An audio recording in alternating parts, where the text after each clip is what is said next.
قال الملأ الذين كفروا من قومه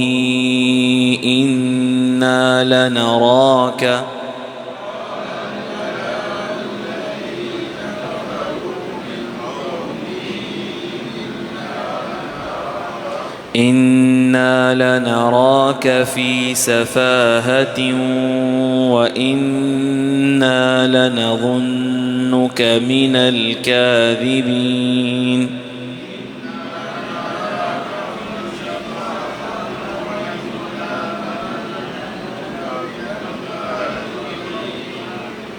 قال يا قوم ليس بي سفاهة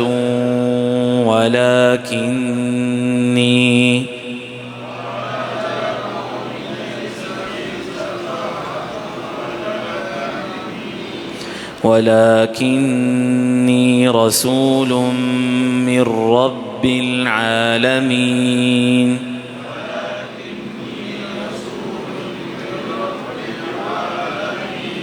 أبلغكم رسالات ربي وأنا لكم ناصح أمين.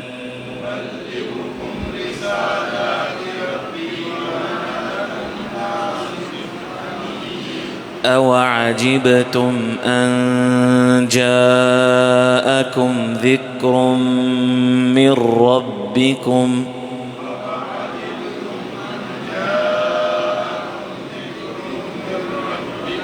على رجل منكم لينذركم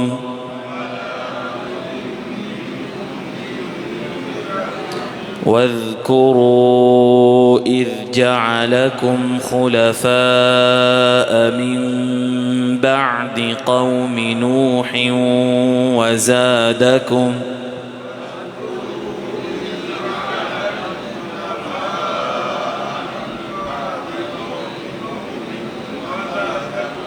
وزادكم في الخلق بسطة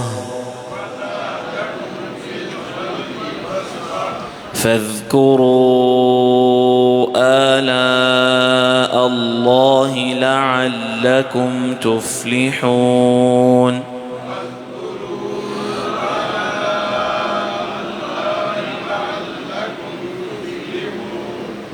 قالوا أجئتنا لنعبد الله وحده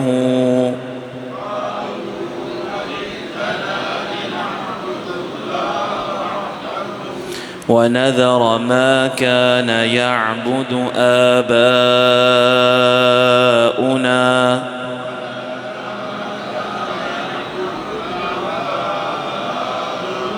فأتنا بما تعدنا إن كنت من الصادقين.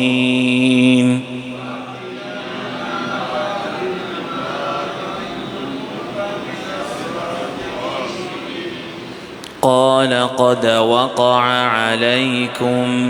من ربكم رجس وغضب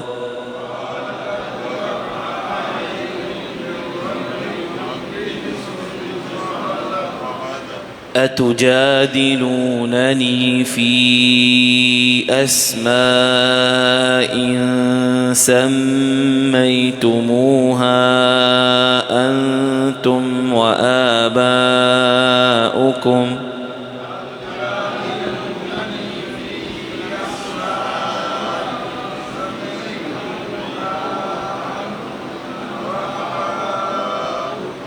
ما نزل الله بها من سلطان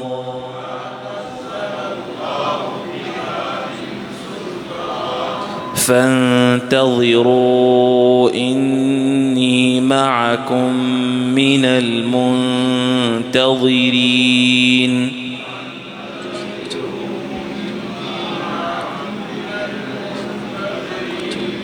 فأنجيناه والذين معه برحمة منا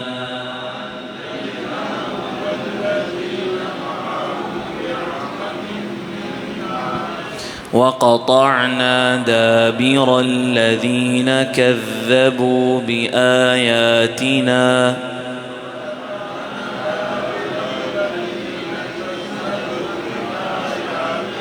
وما كانوا مؤمنين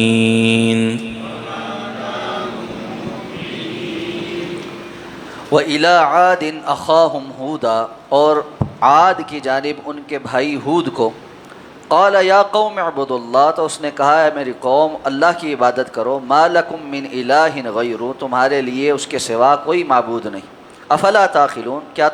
افلا تتقون کیا تم ڈرتے نہیں ہو قال الملأ الذین کفروا من قومی تو اس کی قوم میں سے سردار کہنے لگے انا لنراک فی سفاہہ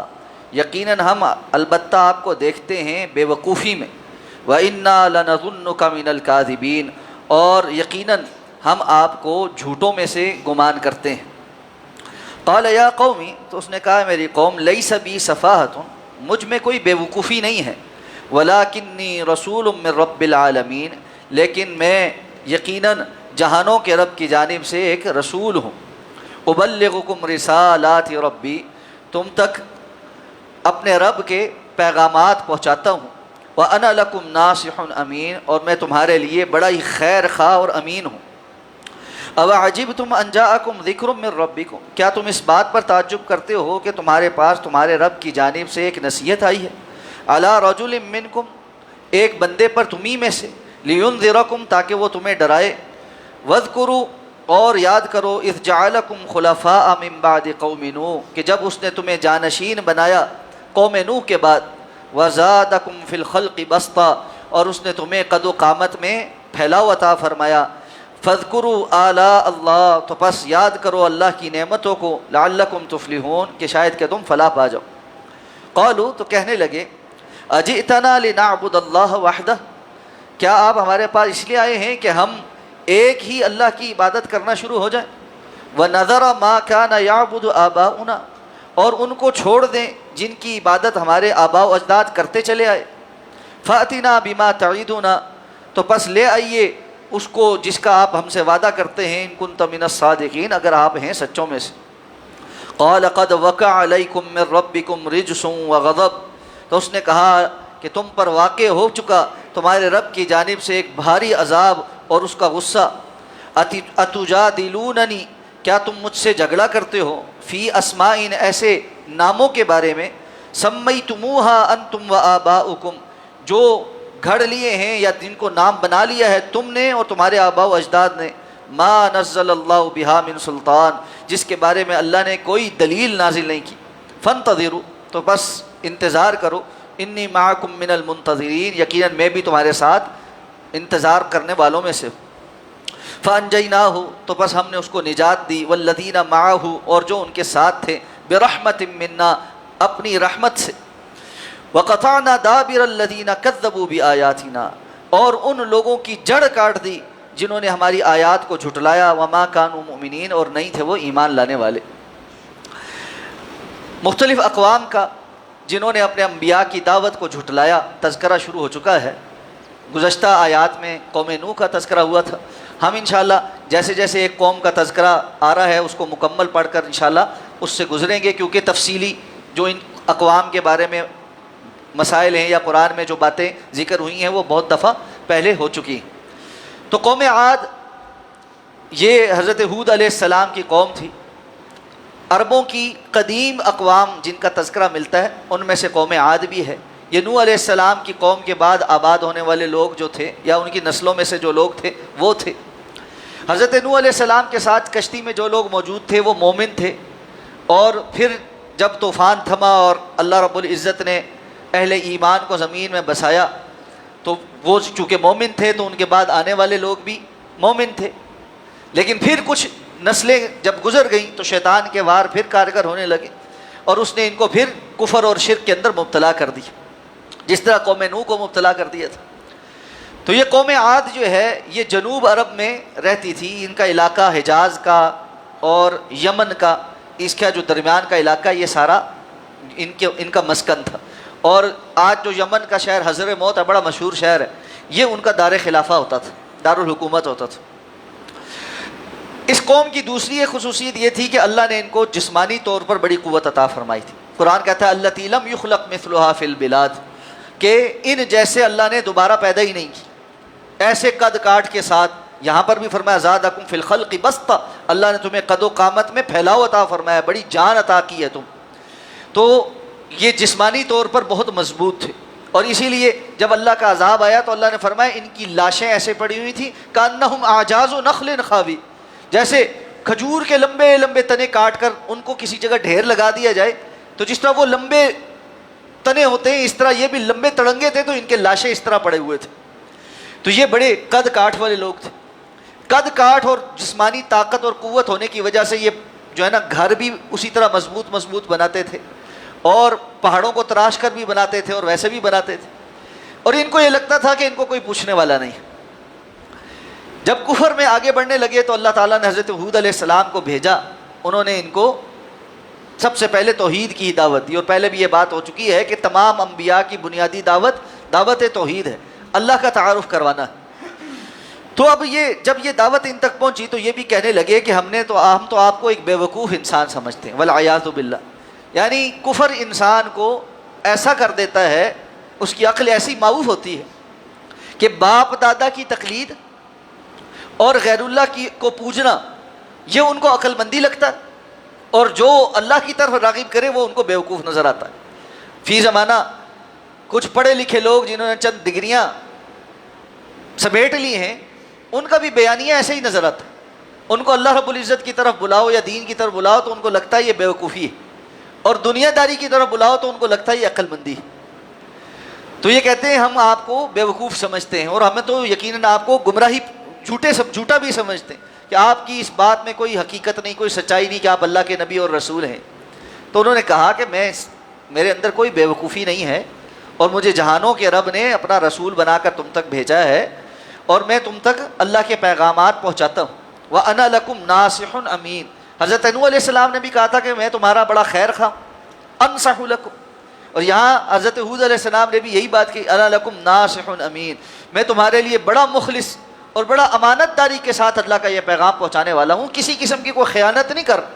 اپنی مرضی کی کوئی بات اس دعوت میں شامل نہیں کر رہا۔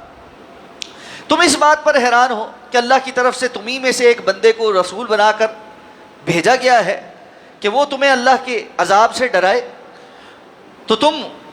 اس وقت کو یاد کرو جب اللہ نے تمہیں قوم نوح کے بعد اس زمین کے اندر جانشین بنایا۔ یہ اس لیے کہ لیونذرکم کے بعد کس بات سے ڈرائے کہ جس طرح قوم نوح کو حضرت نوح علیہ السلام نے ڈرایا تھا، انہوں نے بات نہیں مانی تو اللہ کا عذاب آیا، اسی طرح میں تمہیں ڈرانے آیا۔ جس طرح قوم نوح زمین میں بستی تھی، اسی طرح اللہ نے تمہیں ان کے بعد یہاں زمین پر بسایا ہے، جانشین بنایا ہے۔ اگر تم ویسی ہی حرکتیں کرو گے تو اللہ کا عذاب بھی اسی طرح تمہیں بھی اپنی لپیٹ میں لے لے گا۔ اور یہ کہ اللہ نے صرف تمہیں زمین کے اندر بسایا ہی نہیں ہے بلکہ زادکم فی الخلق بسطا، اللہ نے تمہیں جسمانی قوت بھی عطا کی ہے۔ فاذکروا آلاء اللہ، تم اللہ کی نعمتوں کو دیکھو، ان سے نصیحت پکڑو کہ کتنی اللہ نے تم پر نعمتیں کر رکھی ہیں، لعلکم تفلحون، کہ شاید کہ تم فلاح پا جاؤ۔ جب بندہ اللہ کی نعمتوں کا احساس کرتا ہے تو وہ شکر گزاری کی طرف آتا ہے، اور شکر گزاری انسان کو کامیابی اور فلاح کی طرف لے جاتی ہے۔ کہنے لگے آپ تو آئے اس لیے ہیں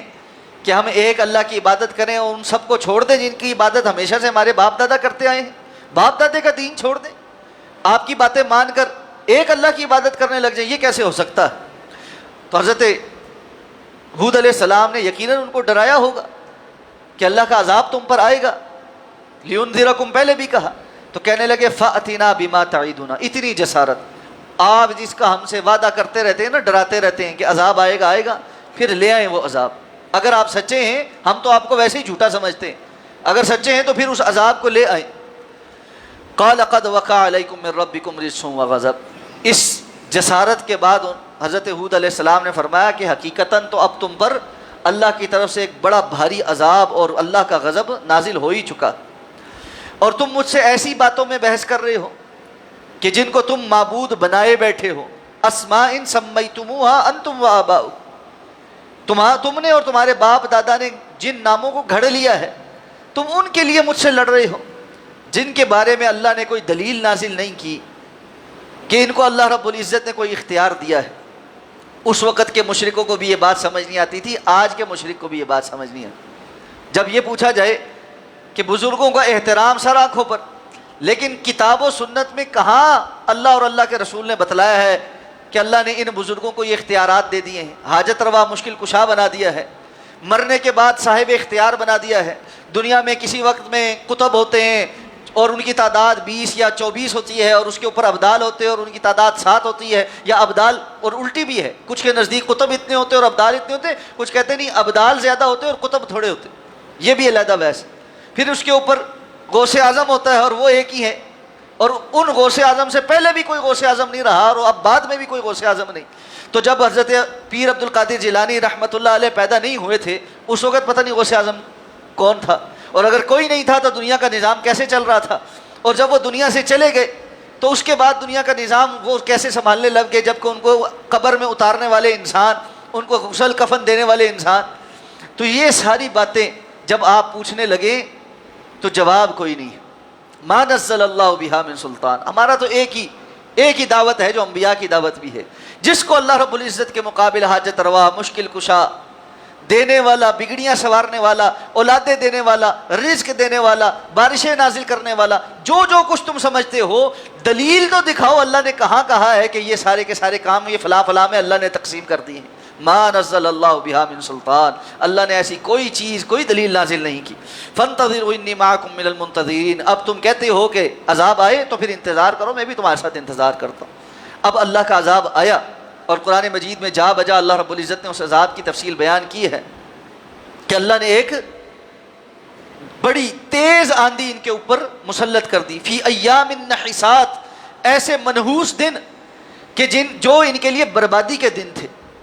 7 راتیں اور 8 دن اللہ نے ایک تیز آندھی ان کے اوپر چلائی، اور جن کو اپنے قد کاٹ، اپنی طاقت، اپنی جسمانی صلاحیتوں پر بڑا بھروسہ تھا، وہ اللہ رب العزت کی طرف سے بھیجی گئی ہوا کا مقابلہ نہیں کر سکی، ہوا کا مقابلہ نہیں کر سکی۔ اللہ نے ایسی ہوا بھیجی کہ اتنے بڑے بڑے قد کاٹ کے لوگ بھی ہوا اٹھا کر ادھر سے ادھر پٹکتی تھی، اور جس کی وجہ سے یہ پٹک کر زمین پر ہلاک کر دیے گئے اور برباد کر دیے گئے، اور ان کی لاشیں زمین پر ایسے پڑے ہوئے تھے جیسے لمبے لمبے کھجور کے تنے کاٹ کر زمین پر پھینک دیے گئے ہوں۔ فَأَنْجَيْنَاهُ وَالَّذِينَ مَعَهُ بِرَحْمَةٍ مِنَّا، ہود علیہ السلام کو اور ان کے ساتھ ایمان لانے والوں کو اللہ رب العزت نے اپنی رحمت سے نجات عطا فرما دی، اور اس قوم کو جو اپنے اوپر بڑی نازاں تھی اور اللہ کی آیات آنکھیں ٹوٹتی ہیں، اس کا تنا برقرار رہتا ہے، اور بسا اوقات یہ ہوتا ہے کہ چلو اوپر سے درخت گر جاتا ہے، نیچے سے اس کا تنا اور جڑیں باقی رہتی ہیں اور وہ پھر سے اگ جاتا ہے، اور کبھی اتنی تیز آندھی چلتی ہے کہ جڑ سے ہی درخت اکھڑ جاتے ہیں، پھر ان کے اندر زندگی کی کوئی رمق باقی نہیں بچتی۔ اس طرح اللہ نے ایسے ظالموں کی جڑ کاٹ دی کہ ان کا نام و نشان ختم کر دی۔ تو ساتھ فرمایا وما كانوا مؤمنین، اور وہ ایمان لانے والے تھے ہی نہیں کہ اللہ اب ان کو مزید مہلت دیتا کہ وہ ایمان لاتے۔ تو اللہ کا عذاب ہمیشہ تب آتا ہے جب مہلت تمام ہو جاتی ہے. اور یاد رکھیے ہر انسان کی مہلت تمام ہونی، میری بھی آپ کی بھی. تو یہ مہلت ملی ہوئی ہے، ابھی وقت ہے کہ کچھ نہ کچھ انسان کر لے. اللہ ہمیں سمجھ کر عمل کرنے کی توفیق عطا فرمائے. سبحانک اللہم و بحمدک، نشہد ان لا الہ الا انت، نستغفرک و نتوب.